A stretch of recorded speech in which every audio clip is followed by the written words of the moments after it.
which our listeners will never appreciate this, but we go back to Ragbrai so often. But I have one of my favorites. I think I showed it to you, John.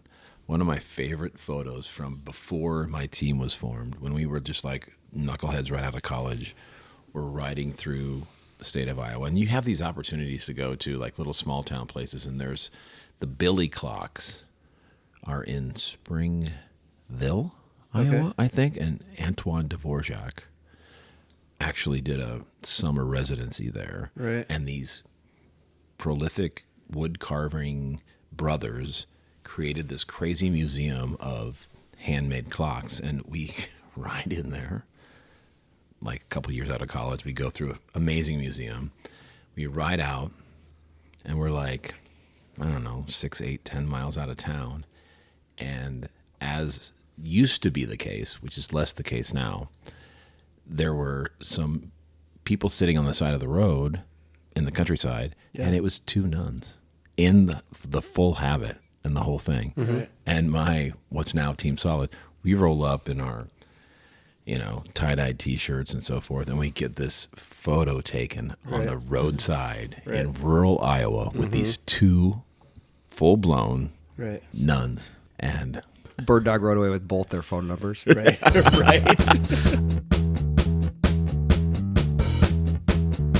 Hey, there you are. Where have you been?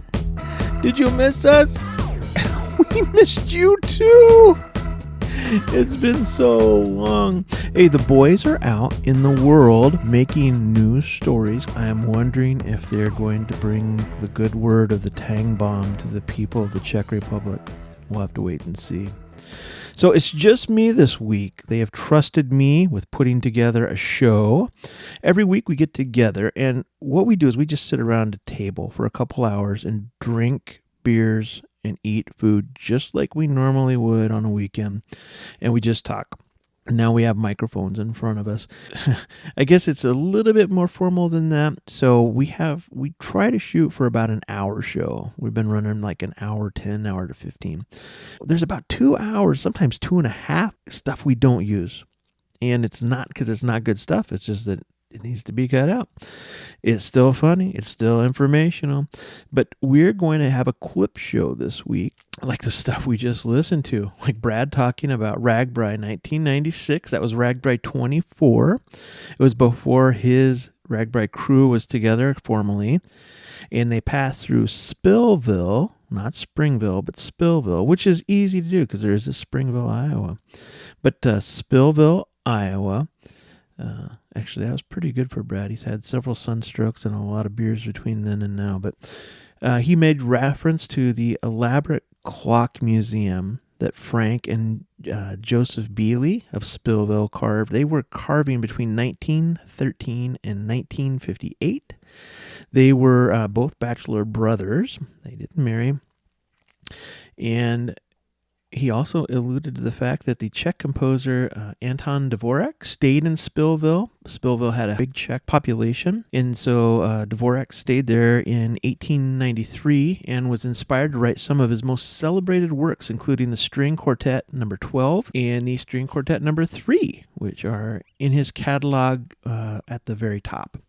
So during his stay in Spillville, Dvorak also enjoyed playing the organ at St. Wenceslaus Church, which is the oldest Czech Catholic church in the United States, still in existence, still functioning. And in 1996, the 2 nuns that would have been at St. Wenceslaus in Spillville would have been Sister Teresa Burkhart and Sister Sanctia Kramer. So those would have been the sisters that Brad would have talked to and had his picture with. All right, so the next segment we're going to listen to was from our 4th show. We're going to give a brief history. That's the one where we drank shots. I can't remember how many we had, but it was a lot. But we're going to give a brief history of our local Fairway store and how it went from being an alcohol-free establishment to selling buckets of mini Fireball by the cash register. We're also going to take a trip down memory lane to a time when a 14-year-old Brad was the assistant manager of aisle 9 at the Hy Vee grocery store, in which he dealt with chew spit and cigarette butts. Enjoy. fantastic. One little other footnote to Fireball. We have 2 really amazing grocery stores that originate out of Iowa. A lot of places don't have one. A lot of places have these huge franchises that stretch from Florida up the East Coast, but we have two that originate out of Iowa. One's Hy Vee and one's Fairway. I wore the red. You wore the red? I did. Fairway is, they're a little bit more family focused. It's a Sunday afternoon and Fairway's closed. Yep. You can't go. Yep. They want you to spend time with your family on Sundays. Yep. Hy Vee open Hy Vee. probably at 7. I worked a lot of Sundays in the can shed. Yeah. Hy Vee's open on Christmas. Right. They want you spending money. Right. You probably could have brought briquettes there at 10:30 last night. Yes. I was at I'm not kidding. I was at a Hy Vee in West Des Moines, Iowa, and they had a diamond coated circular saw, I guess, for Hy Vee. sawing concrete at 2 a.m. Yeah. or whatever. I Might just need thought, that. God, why would you buy that here? But they had other tools there as well.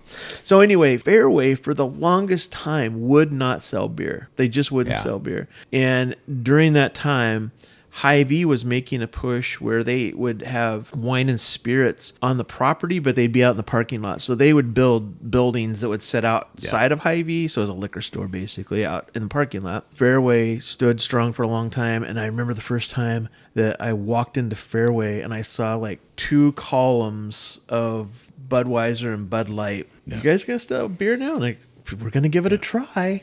And then that turned into like cooler of maybe 5 or 6 different types of beer. And then that turned into wine. And then it's a whole road. Yeah. Now, when you go to check out at Fairway, they have these little bandolero things of mini fireballs that you really? can buy. Yeah. So I mean, they're all in with the alcohol now. But Maybe it's because I worked there, but I've stayed a pretty true blue Hy Vee traditionalist. I rarely go to Fairway, so I wasn't aware of that. it's your helpful smile. Yeah, exactly. That's what Yeah. it was. I tell you, my smile wasn't that helpful because we're talking about this as being a Sunday and and Hy Vee being open on Sundays. Our Hy Vee, where I grew up in Washington, Iowa, there wasn't. Store number 8.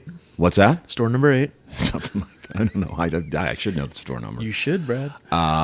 But what were you to do on a Friday night or a Saturday night in Washington, Iowa? It was cruise the 4 lanes. Just drive up and down to the highway that came into town. And one of the turnaround spots was the Hy Vee parking lot where I worked. Yeah. So after a Saturday night of people driving up and down the 4 lanes and stopping in the Hy Vee, sometimes going in and buying candy and Cokes and whatever, but then also emptying their ashtrays and discarding their roadie beers and Mad Dog 2020 bottles and whatever. So like one of my jobs when I first would get there would be to walk the lot and pick up all the fast food that got chucked out. Right. You know, you can imagine what that was. Was that the lowest? Was that the lowest job? Actually, that was low. Right. That was the low man job. The other low man job was, we called it aisle 9, and aisle 9 was the can redemption. You know, like now you go Right. to Can Shed and stuff like that. I worked in a can shed. Oh. Not a can shed, the company, but a can shed behind a grocery store. So Washington didn't have such a thing, so people brought their garbage bags full of old Milwaukee cans that had chew spit in them and cigarette butts and bottles of whatever. And so I would be the guy, you know, we need a checker, or, you know, we need assistance on aisle 9. That's me. So I go up there and you see this guy with like 3 carts of just dirty, dusty, grimy They had been out to the cans. fairgrounds. That had got So when can redemption started in Iowa, you had to separate all the cans out. You had to separate the Budweisers and the Millers and the Cokes and the Pepsis. All they had to go into the same. They had to go back to the same place. And I did that. We had a little. It was the back end of like an Anderson Erickson milk truck. So it was like super insulated for the milk. But when they took it off there and just made it like a shed, so it was like July 8th, 9,000 degrees, and it was insulating 9,000 degrees just in there. Same deal. Flies everywhere. And Hy Vee decided, it used to be at the front of the store, and they decided it was too much of a mess, and it brought in cockroaches and everything else. They decided to move it outside, and it was in the back. It was in a park trailer. Yeah. So you had to literally get on this trailer. Yeah. And like, it was. I remember the big decision to make, like, all the RC brands, because you never heard of them again. Like, you knew Royal Crown, but then everything after that was like, is this Pepsi or what is this?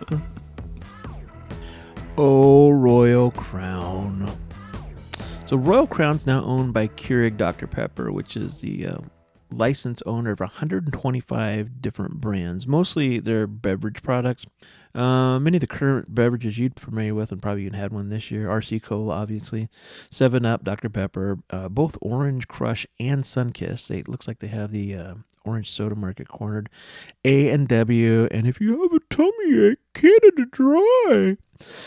In 1985, if you were working at a can shed in Iowa, like I am Bradwater, you would have to know what to do with the grape knee-high bottles, orange knee-high bottles, the peach knee-high bottles, the strawberry knee-high bottles, the blueberry knee-high bottles, the fruit punch knee-high bottles, the lemon lime knee-high bottles, the Dr. Knee-High, which, come on now, it's just Dr. Pepper, right? And the highly desired, until you tried it, chocolate knee-high. The RC brand would also have a product called Kick, which was a bump in extra caffeine. And Jira had a cumin in it. So if you like the taste of taco and soda, you could have got yourself some Jira. And they also had the first on the market diet soda, which was Diet Right. That's right. And it was introduced in 1958. So now you know. So the next clip that we're going to listen to is a little bit somber.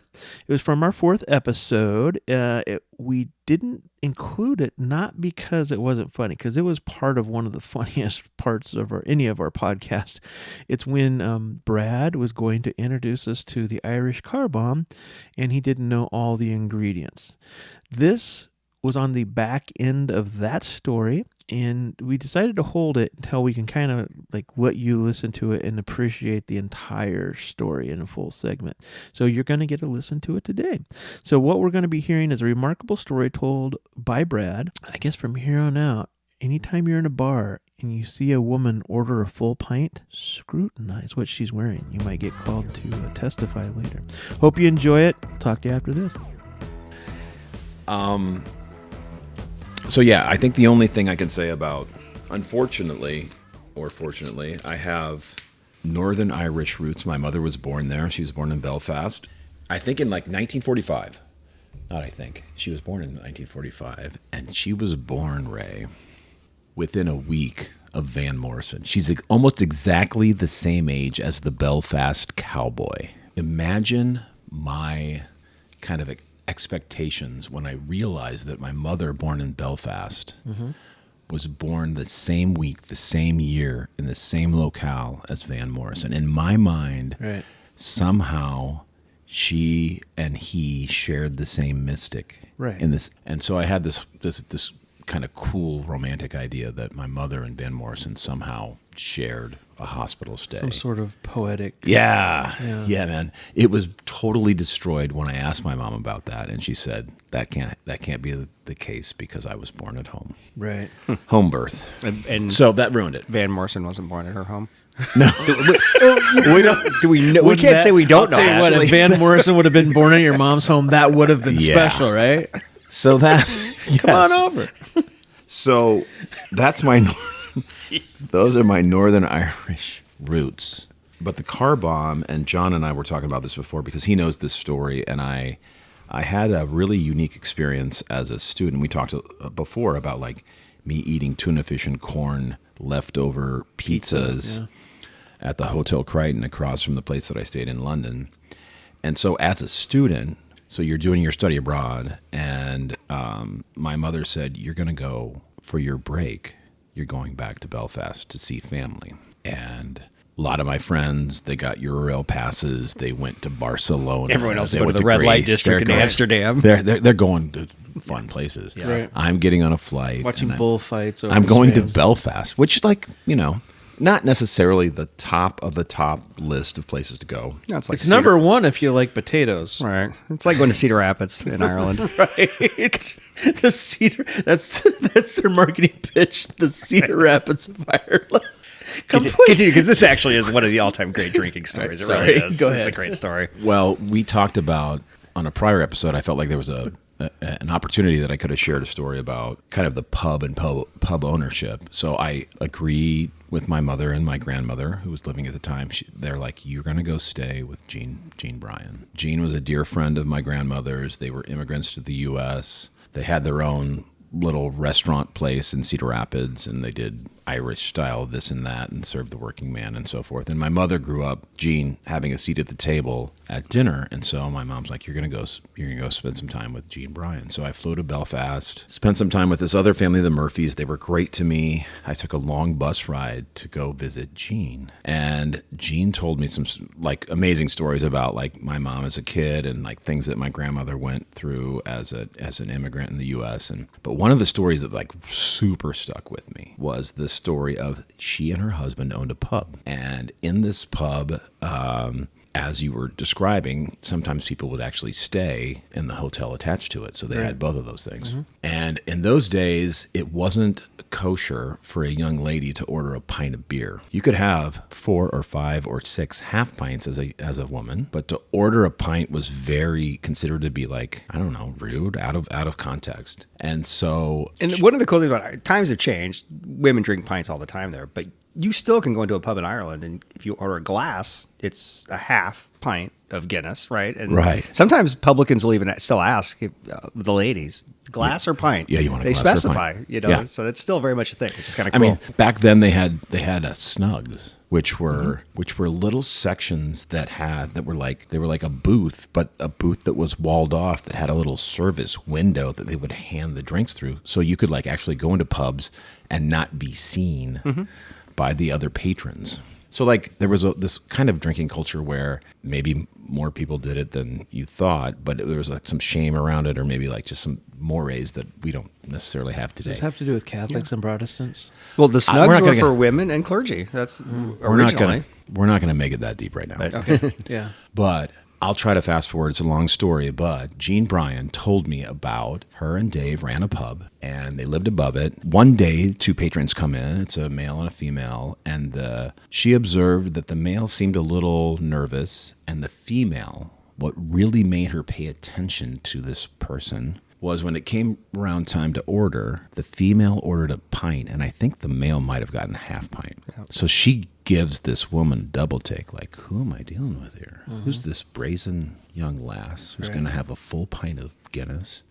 And this nervous guy over here isn't. And so she like really looked her up and down, and it was a memorable experience. And then so fast forward, the day after this, she serves them, they have a bomb go off. And it's an IRA bombing that took place in Enniskillen, which is near a place called Ballymallard, which I was staying in when I heard the story. And Jean told me about having to go and testify. And it was an IRA. It turns out to be a suspected IRA bombing. And she has to go testify in court and wear like a prosthetic nose and a wig and do this. And like I think even maybe her voice was altered when she testified, but she could clearly point out and remember and describe in great detail the female operative and the male operative on this mission. And it turned out, I think they were convicted. At the end of the day, she was telling me about this, and I'm thinking to myself, wow. That's kind of crazy. And she said what they found out subsequent to the court case was this woman had been in the IRA for some time. It wasn't her first gig,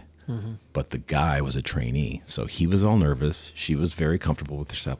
Right. And this whole like weird thing about do you have order a half pint or a full pint kind of tended to be central to the story of these folks getting convicted. Separate note, there's a really good Netflix, it's a Netflix, no, it's Say Nothing. It's on Hulu. It's the story, it's a book written by a journalist who kind of documents the whole Northern Ireland thing. But anyway, not to get regional or political, we're going to do a car Irish bomb. car bomb. We're going to do an Irish car bomb now. And I love you, Jean Bryan. All right, let's just drop this in and throw it down. A glass of Guinness and a shot of Jameson and a shot of Bailey's, and we're dropping the Jameson? Jamesons and the Baileys into the Guinness. Here we 1, go, 2, friends. 3. Slate. Oof.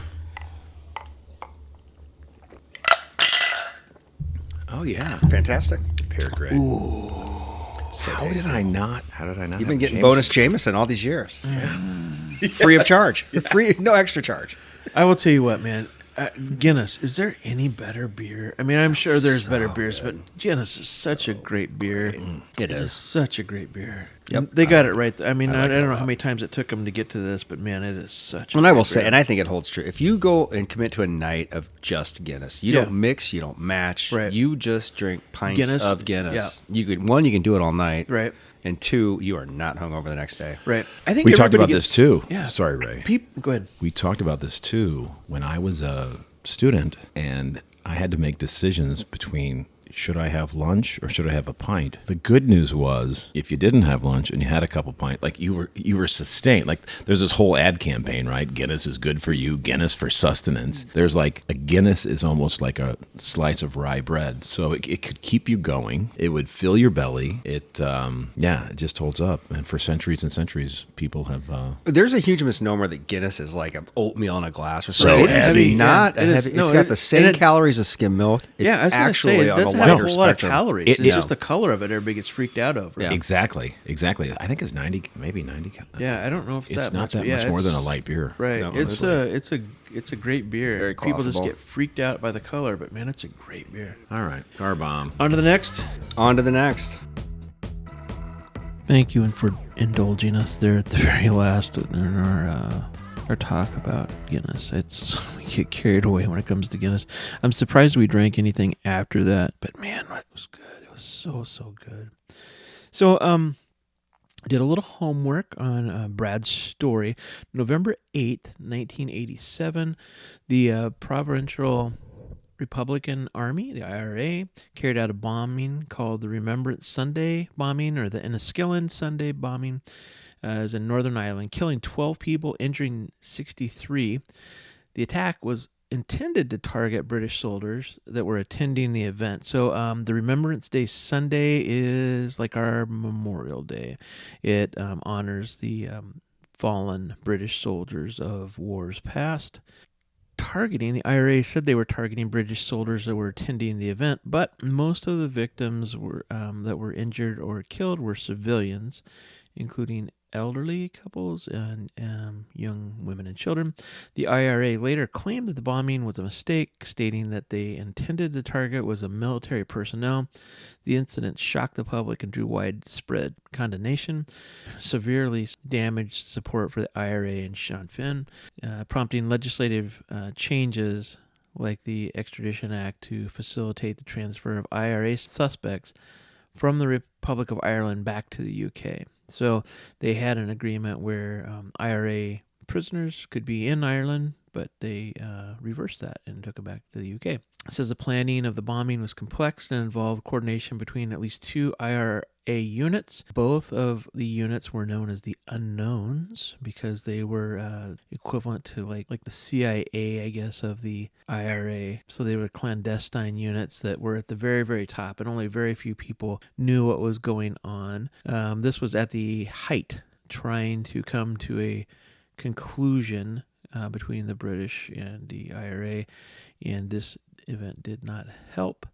Nobody was ever formally arrested or taken to court, but there were several trials that were civil trials in which people sought money and won. So that might have been part of the testimony that Brad was alluding to.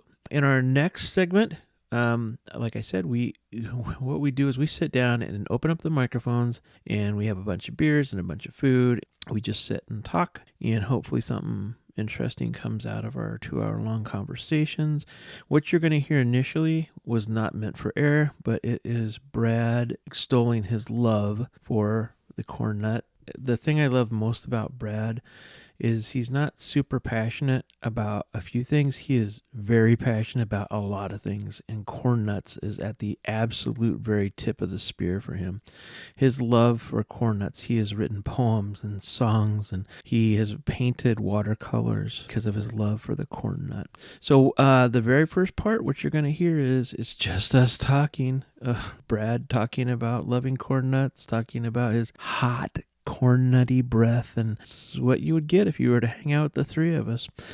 Corn nuts are not from the United States. They're Peruvian. They come from white corn. Corn is soaked for 3 days, and then it is deep fried, and that's what gives us our delicious crunchy corn nuts. And recently it's been dusted with ranch seasoning. It's been dusted with Frank's Red Hot sauce. It's been seasoned with a lot of different types of seasoning, but well, you'll hear what Brad's favorite is. So hope you enjoy. We'll talk to you after this.